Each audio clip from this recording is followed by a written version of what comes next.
Balik eskwela na naman nga po, nagpapagupit na naman ang ating mga estudyante. Kailangan natin maibigay ang gusto nilang gupit para good looking naman sa pagpasok sa school.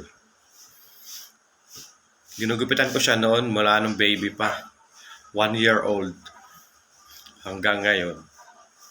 Yan, malaki na. Dinadaan-daan nga lang natin ang paggupit. Oh, 'di ba? Sige lang ng gupit, huwag tayong susuko sa buhay. Ganon talaga. Lagi mo pa rin pangarapin ang may marating. Ano man ang mga pagsubok at problema ang dumating. Mabagal man ang pag-abante? Okay lang yan, basta ang importante dumidiskarte.